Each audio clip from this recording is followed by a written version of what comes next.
द्विभुजं पद्महस्तकं सिन्दूराम्बरमाल्यं च रक्तगन्धानुलेपनं माणिक्यरत्नखचिता सर्वाभरणभूषितं सप्ताश्वरथवाहं तु मेरुं चैव प्रदक्षिणं देवासुरवरेर्वन्द्यं गृणिभिः परिसेवितं ध्यायेत् पठेत् सुवर्णाभं सूर्यस्य कवचं मुदा।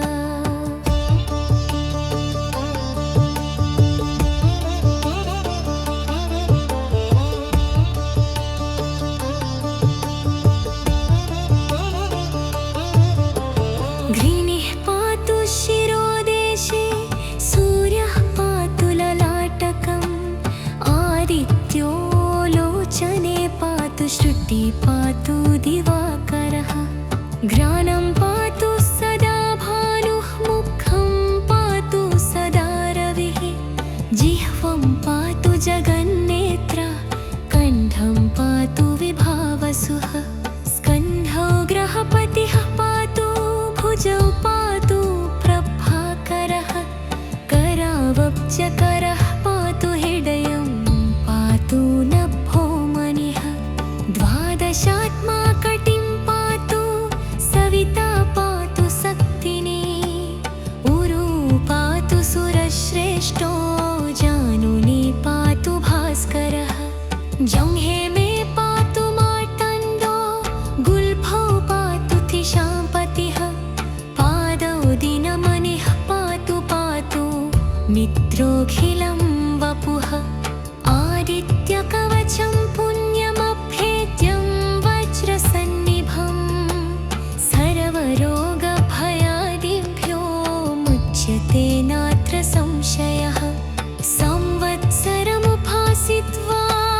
साम्राज्यपदवीं लभेत् अशेषरोगशान्त्यर्थं ध्यायेदादित्यमण्डलम् आदित्यमण्डलस्तुतिः अनेकरत्नसंयुक्तं स्वर्णमाणिक्यभूषणं कल्पवृक्षसमाकीर्णं कदम्बकुसुमप्रियं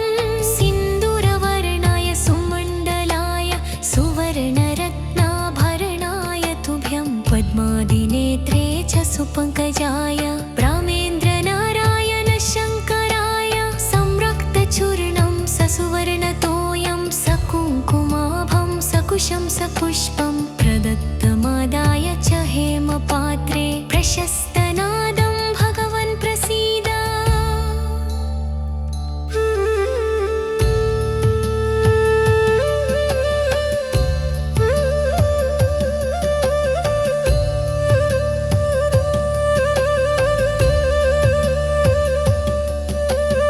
इति श्री आदित्य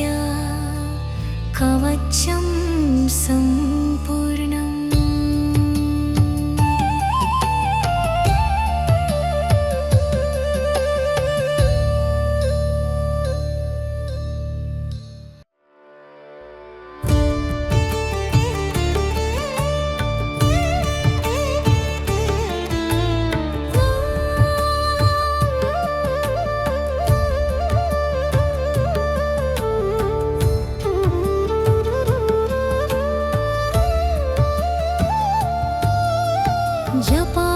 जपाकुसुमसङ्काशं द्विभुजं पद्महस्तकं सिन्दूराम्बरमाल्यं च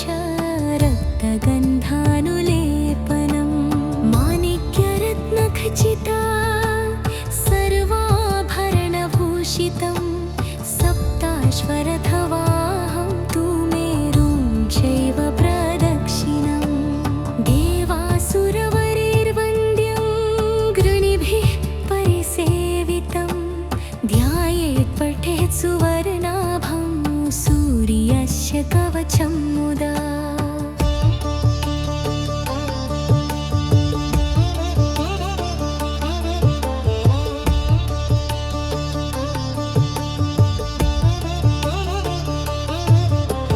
घृणिः पातु शिरोदेशे सूर्यः पातु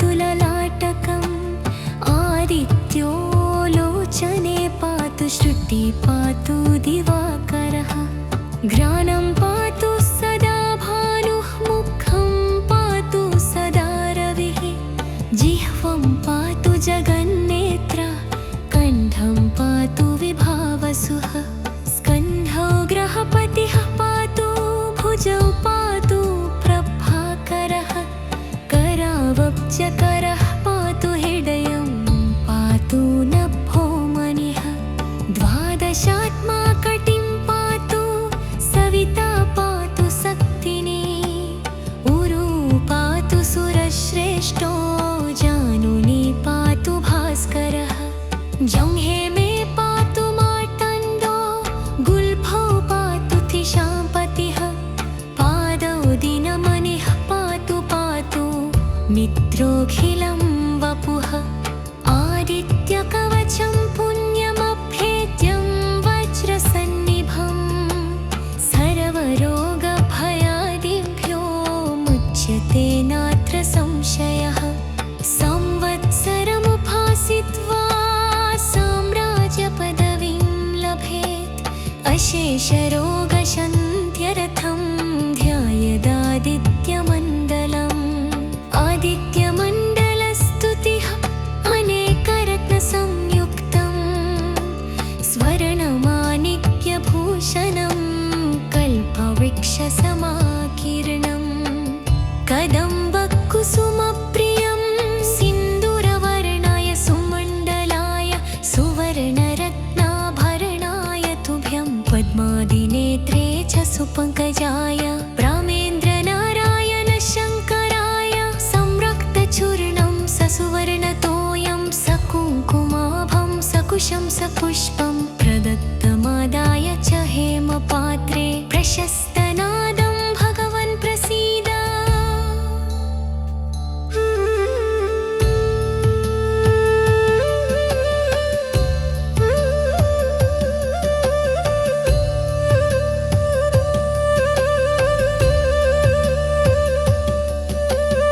इति श्री आदित्य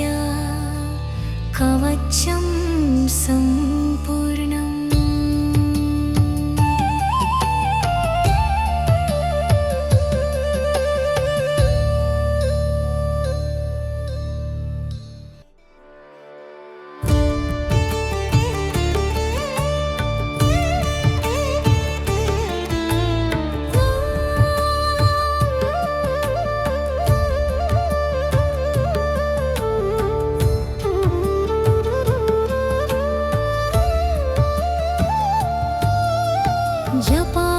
जपाकुसुमसङ्काशं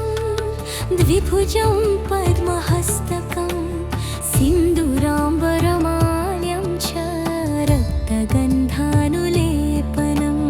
माणिक्यरत्नखचिता सर्वाभरणभूषितं सप्ताश्वरथवाहं तु मेरुं चैव प्रदक्षिणं देवासुरवरेर्वन्द्यं गृणिभिः परिसेवितं ध्यायेत् पठेत् सुवर्णाभं सूर्यस्य कवचं मुदा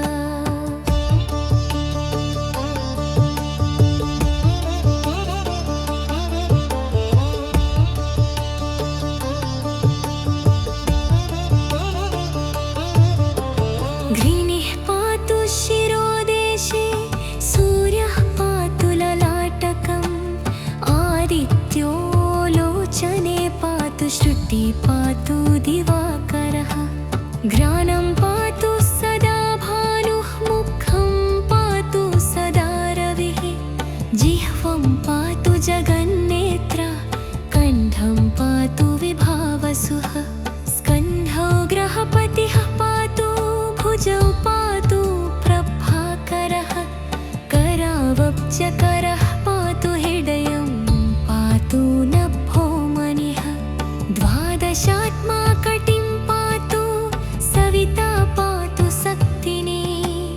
उरु पातु सुरश्रेष्ठो जानुनी पातु भास्करः जंघे मे पातु मार्तण्डो गुल्फौ पातु थिशाम्पतिः पादौ दिनमणिः पातु पातु मित्रोऽखिलं वपुः आदित्यकवचं पुण्यमभ्येद्यं वज्रसन्निभं सर्वरोगभयादिभ्यो मुच्यते नात्र संशयः संवत्सरमुपासित्वा साम्राज्यपदवीं लभेत् अशेषरोगशन्त्यर्थं ध्यायेदादित्यमण्डलम् आदित्यमण्डलस्तुतिः अनेकरत्नसंयुक्तं स्वर्णमाणिक्यभूषणं कल्पवृक्षसमाकीर्णं कदम्बकुसुमप्रियं सिन्दूरवर्णाय सुमण्डलाय सुवर्णरत्नाभरणाय तुभ्यं पद्मादिनेत्रे च सुपङ्कजाय चूर्णं ससुवर्णतोयं सकुङ्कुमाभं सकुशं सपुष्पं प्रदत्तमादाय च हेमपात्रे प्रशस्तनादं भगवन् प्रसीद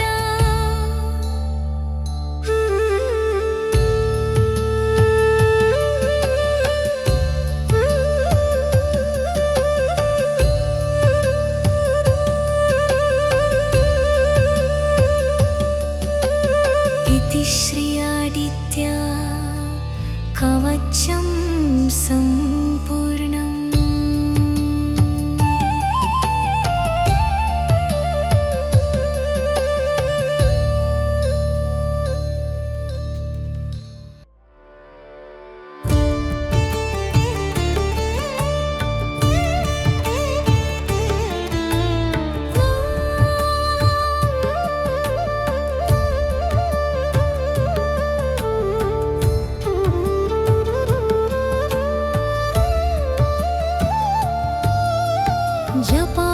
जपाकुसुमसङ्काशं द्विभुजं पद्महस्तकं सिन्दूराम्बरमाल्यं च रक्तगन्धानुलेपनं माणिक्यरत्नखचिता सर्वाभरणभूषितं सप्ताश्वरथवाहं तु मेरुं चैव प्रदक्षिणं देवासुरवरेर्वन्द्यं परिसेवितं ध्यायेत् पठेत् सुवर्णाभं सूर्यस्य कवचं मुदा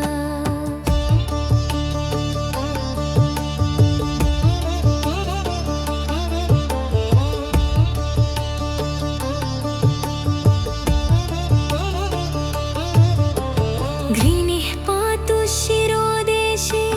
सूर्यः पातु ललाटकम् आदित्यो लोचने पातु श्रुति पातु दिवाकरः घ्राणं पातु सदा भानुः मुखं पातु सदा रविः जिह्वं पातु जगन्नेत्र कण्ठं पातु विभावसुः स्कन्धौ ग्रहपतिः पातु भुजौ पातु प्रभाकरः करावब्जकरः पातु हृदयं पातु नभो मणिः द्वादशात्मा कटिं पातु सविता पातु शक्तिनी उरु पातु सुरश्रेष्ठो जानुनी पातु भास्करः जंहे मे पातु मार्तण्डो गुल्फौ पातु थिशापतिः पादौ दिनमणिः पातु पातु मित्रोऽखिलं वपुः आदित्यकवचं पुण्यमभ्येद्यं वज्रसन्निभं सर्वरोगभयादिभ्यो मुच्यते नात्र संशयः संवत्सरमुपासित्वा साम्राज्यपदवीं लभेत् अशेषरोगशन्त्यर्थं ध्यायेदादित्यमण्डलम् आदित्यमण्डल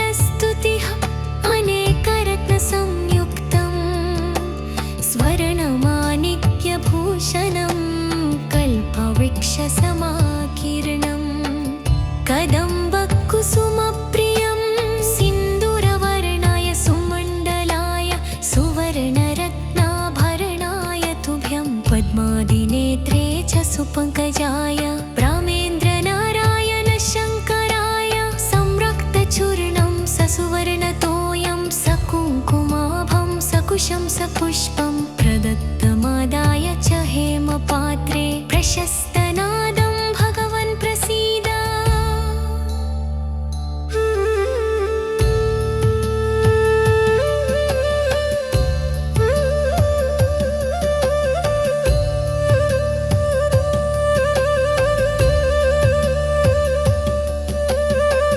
श्री आदित्य कवचं सम्पूर्णम्।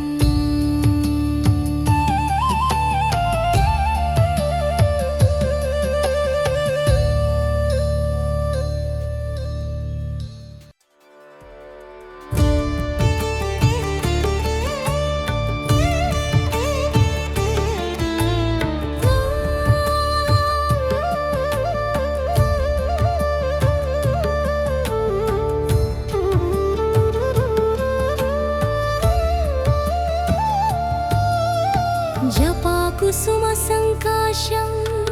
द्विभुजं पद्महस्तकं सिन्दूराम्बरमाल्यं च रक्तगन्धानुलेपनं माणिक्यरत्नखचिता सर्वाभरणभूषितं सप्ताश्वरथवाहं तु मेरुं चैव प्रदक्षिणं देवासुरवरेर्वन्द्यं परिसेवितं ध्यायेत् पठेत् सुवर्णाभं सूर्यस्य कवचं मुदा।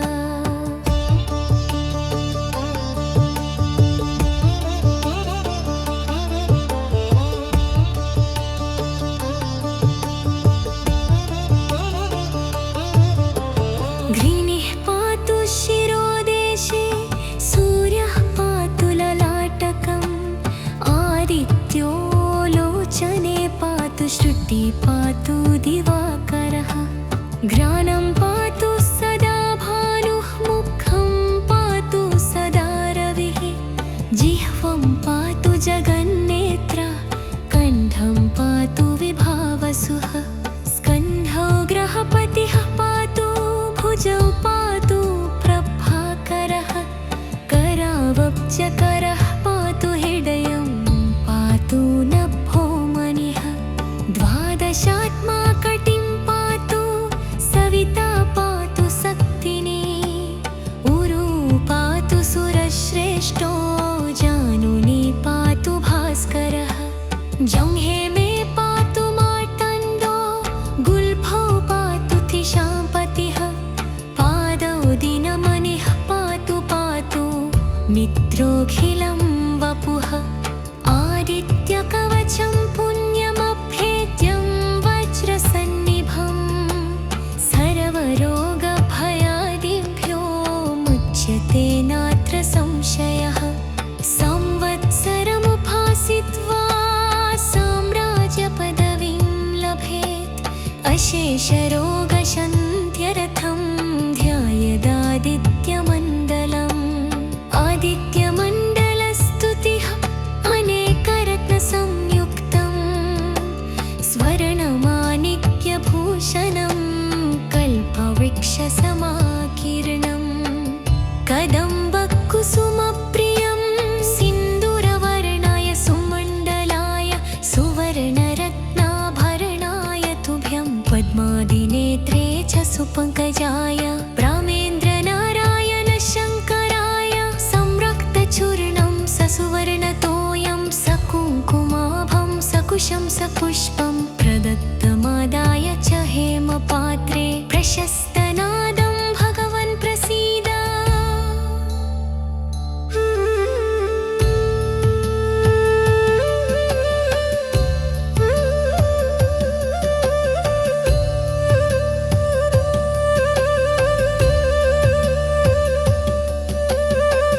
श्री आदित्य कवचं सम्पूर्णम्।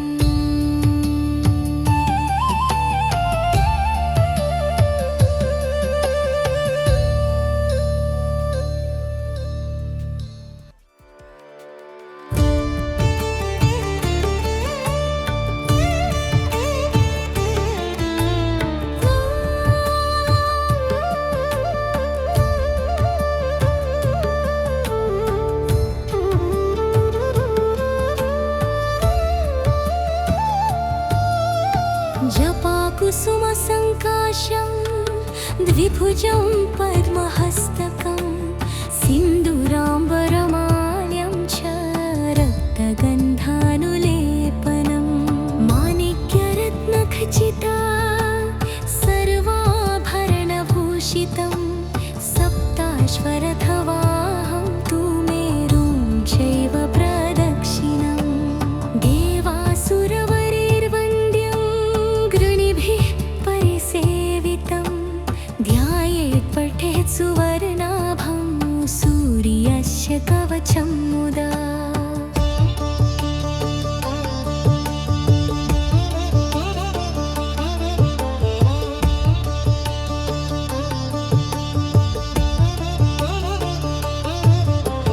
घृणिः पातु शिरोदेशे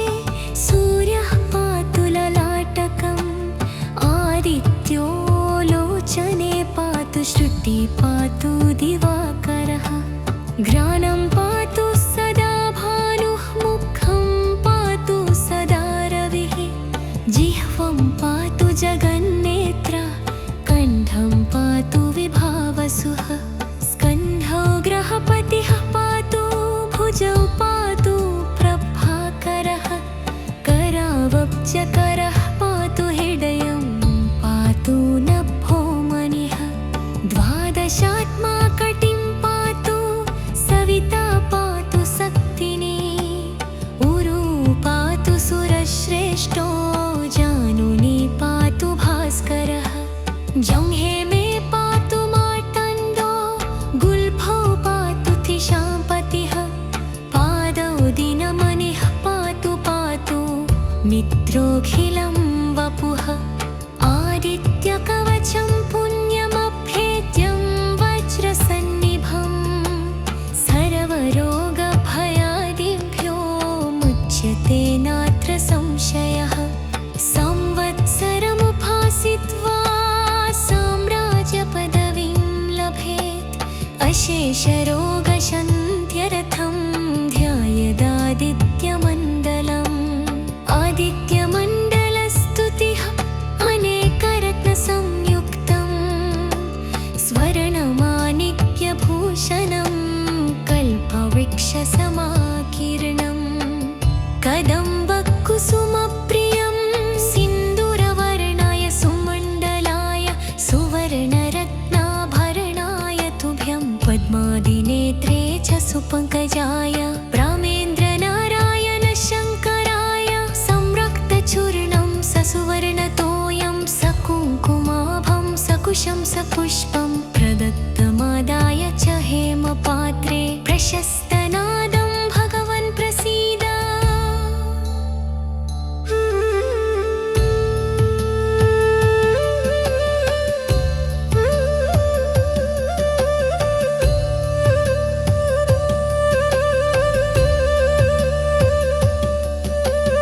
इति श्री आदित्य कवचं सम्पूर्णम्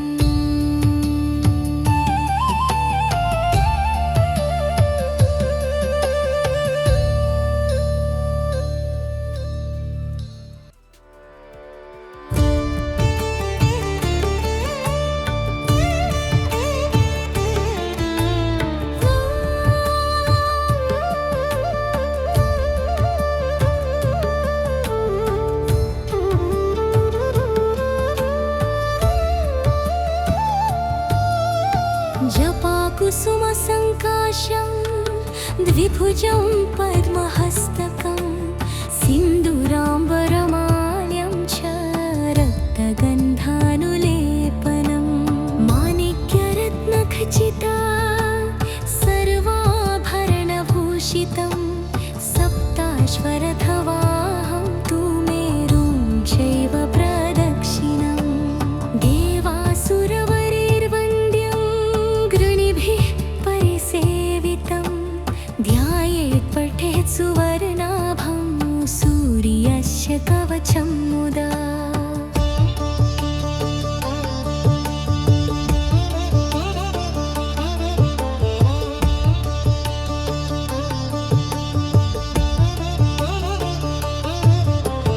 घृणिः पातु शिरोदेशे सूर्यः पातु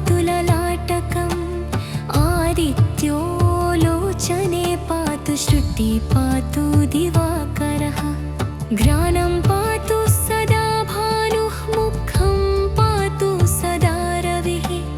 जिह्वं पातु जगन्नेत्रा कण्ठं पातु विभावसुः स्कन्धौ ग्रहपतिः पातु भुजौ पातु प्रभाकरः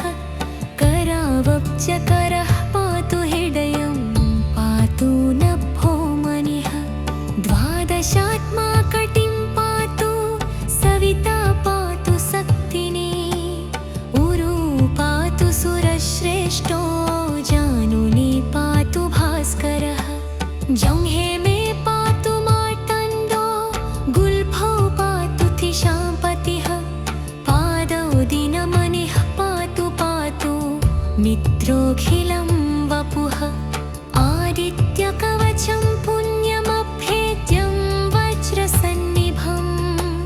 सर्वरोगभयादिभ्यो मुच्यते नात्र संशयः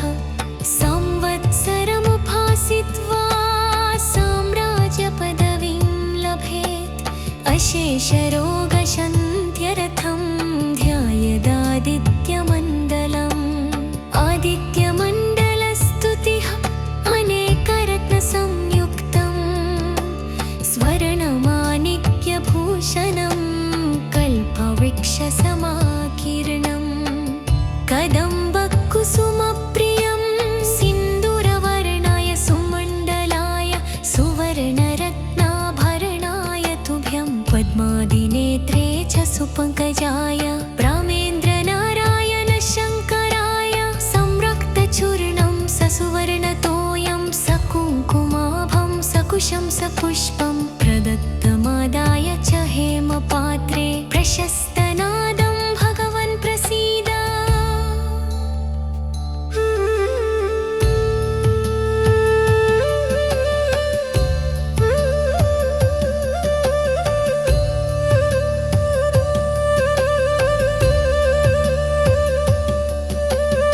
इति श्री आदित्य कवचं सम्पूर्णम्।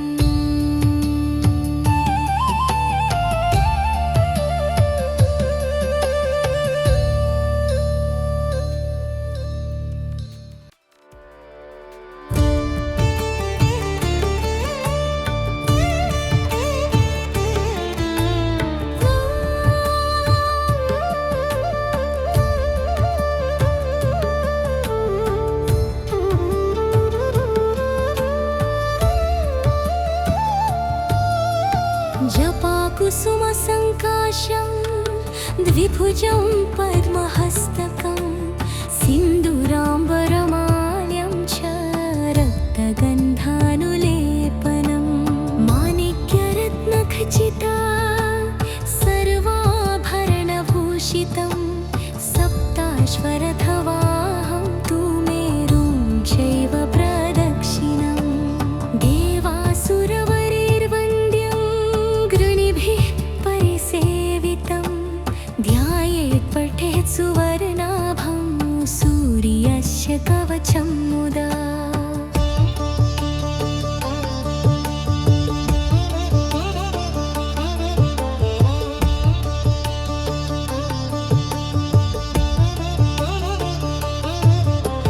घृणिः पातु शिरोदेशे सूर्यः पातु ललाटकम् आदित्यो लोचने पातु श्रुति पातु दिवाकरः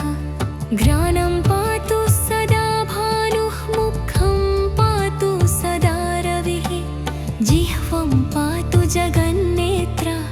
कण्ठं पातु विभावसुः स्कन्धौ ग्रहपतिः पातु भुजौ पातु प्रभाकरः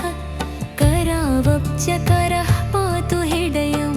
पातु नभो मनिः द्वादशात्मा कटिं पातु सविता पातु शक्तिनी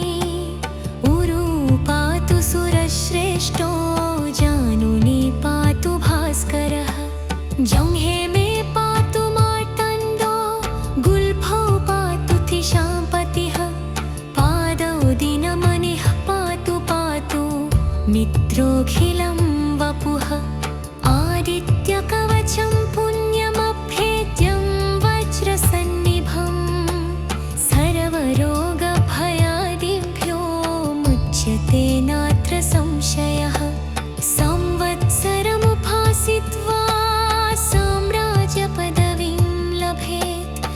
अशेषरोगशन्त्यर्थं ध्यायदादित्यमण्डलम् आदित्यमण्डलस्तुतिः अनेकरत्नसंयुक्तं स्वर्णमाणिक्यभूषणं कल्पवृक्षसमाकीर्णम् कदम्बकुसुमप्रियं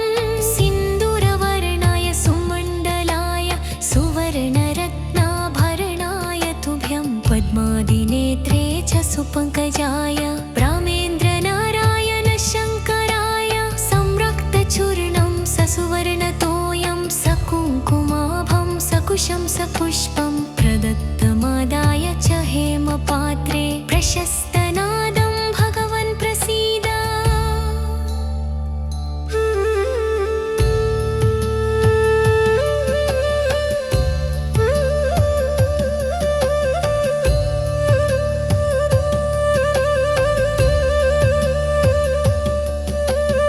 इति श्री आदित्य कवचं सम्पूर्णम्।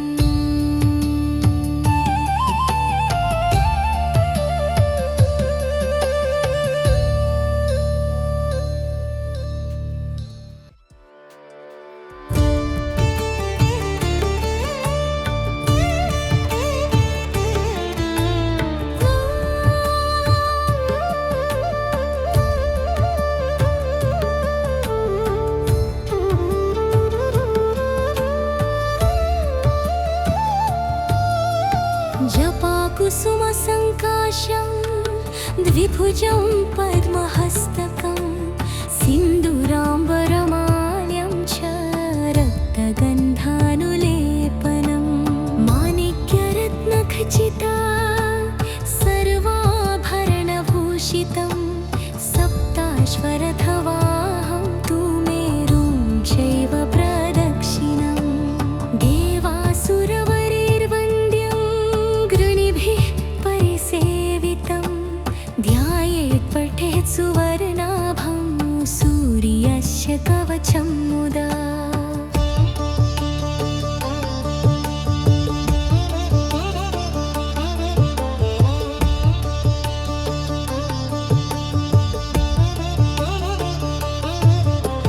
घृणिः पातु शिरोदेशे सूर्यः पातु ललाटकम् आदित्यो लोचने पातु श्रुतिः पातु दिवाकरः घ्राणं पातु सदा भानुः मुखं पातु सदा रविः जिह्वं पातु जगन्नेत्र कण्ठं पातु विभावसुः स्कन्धौ ग्रहपतिः पातु भुजौ पातु प्रभाकरः करावब्जकरः पातु हृदयं पातु नभो मणिः द्वादशात्मा कटिं पातु सविता पातु शक्तिनी उरु पातु सुरश्रेष्ठो जानुनी पातु भास्करः जंघे मे पातु मार्तण्डो गुल्फौ पातु थिशापतिः पादौ दिनमणिः पातु पातु मित्रोऽखिलं वपुः आदित्यकवचं पुण्यमभेद्यं वज्रसन्निभं सर्वरोगभयादिभ्यो मुच्यते नात्र संशयः संवत्सरमुपासित्वा साम्राज्यपदवीं लभेत् अशेषरोगशन्त्यर्थं ध्यायदादित्यमण्डलम्